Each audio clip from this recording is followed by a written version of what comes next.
Selamat datang di Novel Bersuara.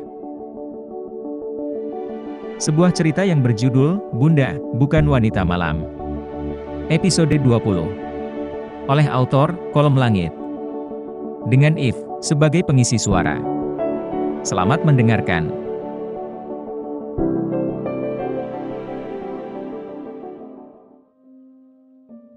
Wira masih merenung dengan sekelumit pertanyaan di benaknya. Ketika ponselnya berdering tanda panggilan masuk. Ia meraih benda pipih yang terletak di atas meja nakas itu. Di layar tampak pemanggil dengan nama Bima. Dengan segera Wira menjawab panggilan itu.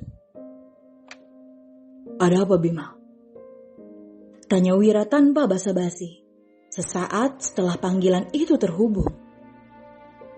"Bos, Sarah sudah kembali dari luar negeri. Dia ada di Bali sekarang."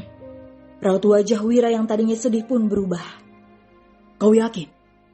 "Orangku sudah memeriksanya. Dia memastikan Sarah sudah kembali." Wira mengusap wajahnya kasar, lalu menarik nafas dalam. "Baiklah, tolong kau siapkan keberangkatanku besok pagi. Dan ingat, jangan sampai ada yang tahu aku ke Bali." "Baik, Bos." Panggilan terputus, membuat Wira kembali merenung.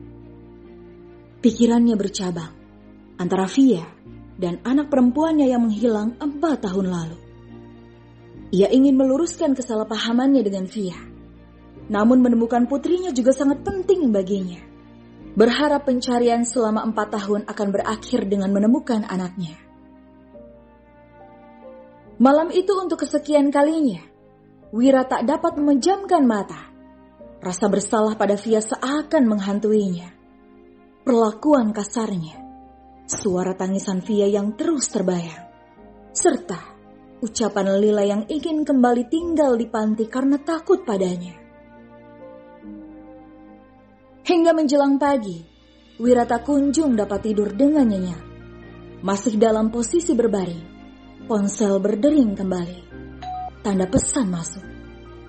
Wira meraih ponsel dengan malas, lalu membuka pesan dari Bima. Sahabat sekaligus orang suruhannya itu baru saja mengirimkan kode booking tiket pesawat yang akan terbang beberapa jam kemudian. Tanpa banyak berpikir lagi, Wira segera bangkit dari pembaringan dan bersiap-siap untuk segera berangkat. Selepas mandi dan berganti pakaian, Wira segera keluar dari kamar. Ia menapaki satu persatu anak tangga menuju lantai bawah di mana Via biasanya berada di dapur di jam sepagi itu untuk membuat sarapan. Namun, setibanya di dapur tak ada sosok Via di sana. Wira beranjak menuju kamar belakang. Tampak pintu kamar yang ditempati Via dan Lila masih tertutup rapat. Sepertinya penghuni kamar masih tertidur. Laki-laki itu tampak ragu antara mau mengetuk atau tidak. Wira benar-benar merasa malu karena perbuatannya semalam. Selama beberapa saat Wira terdiam di sana, menunggu sang istri keluar kamar. Akan tetapi, tak ada tanda-tanda Via akan keluar. Diliriknya arah jarum jam di pergelangan tangannya. Waktu sudah menunjukkan pukul 6 pagi.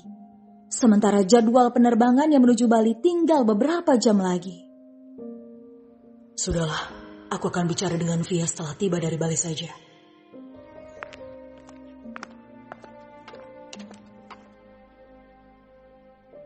Waktu sudah menunjukkan pukul 7 pagi saat Via baru terbangun dari tidurnya. Beberapa bagian tubuhnya masih terasa sakit akibat pemaksaan Wira semalam. Ia duduk dan bersandar di dinding kamar. Matanya telah sembab karena hampir sepanjang malam menangis. Ia melirik ke arah Lila yang juga masih tertidur. Lalu menatap jam di dinding. Tak biasanya Lila masih tertidur di jam seperti itu. Via tersenyum tipis. Setidaknya masih ada si kecil Lila yang menjadi kekuatannya. Seorang anak dengan semangat hidup luar biasa yang selama ini menjadi alasannya untuk berjuang. Tak peduli Lila terlahir dari rahim siapa.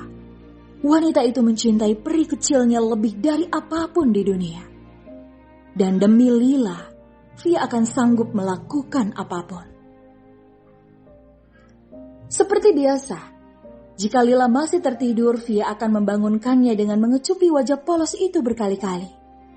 Namun, saat bibirnya menyentuh kulit wajah Lila, sepasang matanya membulat merasakan suhu tubuh Lila yang hangat. Lila, sayang.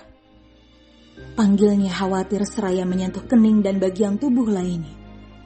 Cairan bening pun menggenangi kelopak matanya. Lila sama sekali tidak boleh mengkonsumsi sembarangan obat tanpa resep dari dokter. Sementara Via tak punya cukup uang untuk membawa gadis kecilnya ke dokter. Sayang, panggilnya sekali lagi, seraya meraih tubuh kecil Lila dan membawa ke pangkuannya. Ia ingat terakhir kali Lila dirawat di rumah sakit, yang akhirnya membawa wanita itu pada pernikahan dengan seorang pria dingin yang sangat membencinya. Dan hingga detik ini, Via sama sekali belum menyadari penyebab Wira begitu membencinya, selain karena pekerjaan yang pernah menjadi seorang wanita penghibur, pun alasan Wira yang akan menanggung biaya rumah sakit Lila. Namun memberinya syarat agar menjauhi kedua orang tuanya. Berikut panti asuhannya yang menjadi tempat tinggal Via selama ini. Masih memeluk tubuh lemah Lila, kali ini air mata Via tak terbendung lagi. Dalam benaknya, sebagai seorang manusia biasa bertanya, mengapa takdir begitu tak bersahabat dengannya? Namun segenap keyakinan pada Tuhan yang mengalahkan segalanya. Ia tetap meyakini bahwa sesungguhnya Tuhan tak pernah tidur dan tak akan memberi manusia ujian di luar batas kemampuannya. Lila kecilnya adalah sebuah anugerah dari Yang Kuasa, namun pula sebagai ujian baginya. Bunda. Panggilan lemah Lila yang baru terbangun membuat Via segera mengusap air matanya. Ia tersenyum sembari mengusap wajah pucat gadis kecil itu. Jika Lila saja tak pernah menangis saat sedang sakit, begitupun dengan Via. Setidaknya hal itu yang ingin diperlihatkan Via pada gadis kecilnya, bahwa apapun yang terjadi, tetaplah tersenyum. Lila sudah bangun. Bunda, Lila haus. Lila mau susu. Pintanya dengan kepala masih bersandar di dada sang bunda. Iya sayang. Dengan penuh kelembutan Via mengusap rambut Lila. Lila baring dulu di sini. Tunggu bunda buatkan susunya ya. Iya bunda. Via membaringkan Lila di kasur. Kemudian segera menuju dapur untuk membuat susu.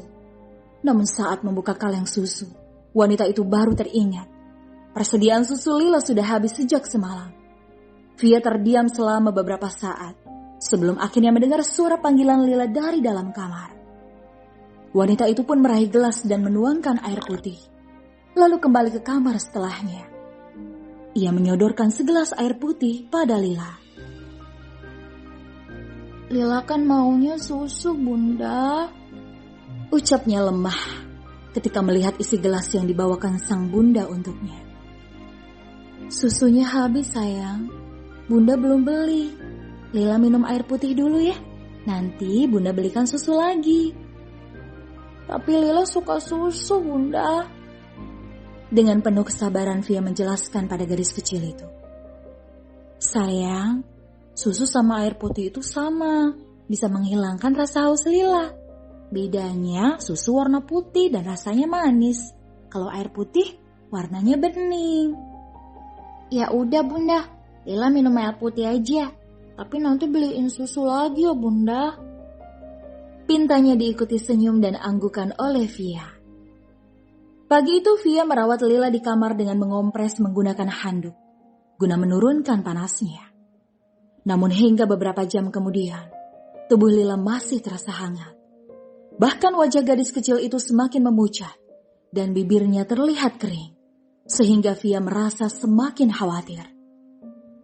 Tak berselang lama, terdengarlah suara bel berbunyi. Via pun segera melangkah keluar untuk melihat siapa yang datang. Saat membuka pintu, tampak seorang pria parubaya dengan senyum ketulusan berdiri di depan sana. Ayah, ucap Via dengan kepala menunduk. Bersambung.